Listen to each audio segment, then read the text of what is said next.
Hi, welcome to valuationpodcast.com, a podcast and video series about all things related to business and valuation. My name is Melissa Gragg, and I provide online divorce, valuation, and mediation services in St. Louis, Missouri. Today, we will discuss divorce finances, tracing marital assets and separate property with Beth Garrett and Bob Boyd. Bob Boyd is a family law attorney in Atlanta, Georgia, and co-founder of Boyd, Collar, Nolen, Tuggle, and Roddenbery. Bob is a leader in family law who has received recognition from his colleagues across Georgia and the nation for his work in high net worth divorce litigation and contested custody cases. Beth Garrett is a lawyer and accountant in Atlanta, Georgia. She's also a partner in the Divorce Litigation Support Practice at Frazier Deeter, primarily assisting high net worth individuals and corporate executives with divorce, tax, and accounting issues. She helps people through mediation and works with divorce lawyers through all financial aspects of litigation and child support matters.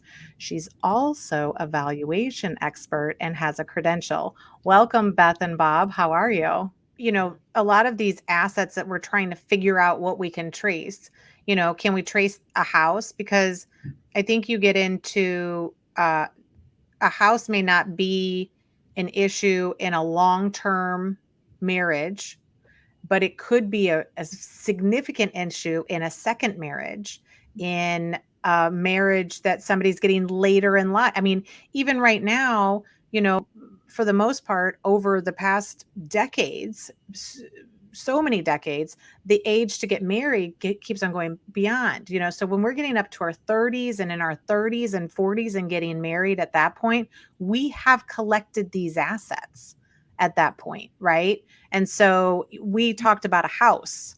So, I mean, the house is a perfect example. I come into a house, it's a $300,000 house. Okay, we're going to keep easy again. And $100,000 is how much I had in equity coming into the marriage, right? And maybe I still kept it titled in my name. We didn't refinance. Let's make it really simple, right? But we've been married for 10 years. And what am I concerned about at that point? Well, that's the money's all coming in. That's Beth will marital. tell you. Beth's going to tell you what happens because those are the facts of the most famous case in Georgia on source of funds called Thomas v. Thomas. And what you described were the exact facts in that case. And so the issue is that the mortgage has been paid down for the last 10 years, and it's been paid down likely with income. So to carry your example out, if there was $100,000 that was of equity at the time of the marriage, then we would say that it was a third. Well, at that point, it would be 100% marital. But as you pay down the mortgage, let's say $100,000 is paid down. Now it's become 50-50 because there was $100,000 equity to begin with, $100,000 of mortgage pay down. And then if there's been appreciation on the house, that appreciation would be allocated both to the premarital, the separate portion, and also to the marital portion. So that's the case. We actually do have case law there that it says it should be allocated pro rata.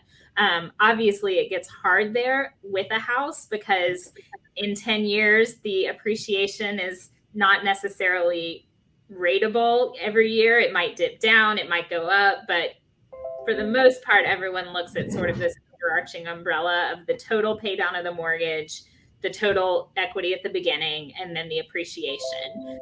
We could also look at if there's been renovations and where that money's come from, and did those renovations increase the value? Did they increase the value of the house? So those are all things that we look at. But yes, we call it a Thomas analysis. That's sort of the just colloquial term that came from this case law that we use. If we're looking at the same example, okay, so we have the house, and now I had $100,000 coming into the marriage, and then we had a marital contribution of $100,000 of equity. I get to put my $100,000 off the table, right?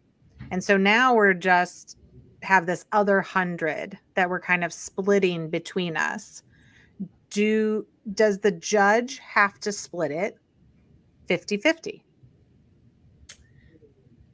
No. I agree. No, well, if it's not community property, I mean, if it's equitable division state, no, they can do whatever they want. Mm-hmm. And I think that this is important because I think that a lot of high net worth individuals come in with a lot of assets. And sometimes we will see judges say, well, you have all these separate assets out there. Maybe we'll give your spouse a little bit more of the marital assets. Have you guys seen that happen in Georgia courts as well? I've seen it happen.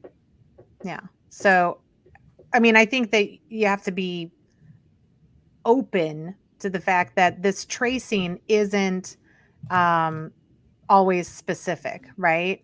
And two people can trace the same assets and come up with vastly different values sometimes, right? Yeah, well, even if we have the same values, I think that's where the equitable gets so important, because like what you were saying, if the more we carve out and make separate, let's say it's a $15 million estate, and I'm able to prove absolutely not even source of funds, but that 12 million of that is one party's separate property. So we're left with a $3 million estate. The chances are not great that a judge is going to give each party 1.5 million, so that one person's walking away with 13.5 and the other person's walking away with 1.5. Now, if it's a 3-year marriage, yes, then the chances get higher that that's the case. But if it's a 20 or 30-year marriage, I think there's a possibility that the party without the separate property gets most of the marital estate. Mm-hmm. So yeah, those are all very, and that is the big difference with community property and equitable division, because obviously in community property you're getting 1.5. Right. And I mean, even in that type of situation, we've had cases where, the judge always has discretion. And that's what you have to remember. We can't predict what a judge is going to do. But we know that judges will sometimes look at, well, you have a lot of assets. We had a situation where a party came in with 4 million of equities and the other party came in with 40,000. And, the judge in mediation was saying, I think, they should at least get 1 million. And we were like, what basis? Right. So, I mean, that's what you have to be mindful of is when it starts getting convoluted, the judges might just default to like, oh, well, you got a lot. We'll move some over to here. But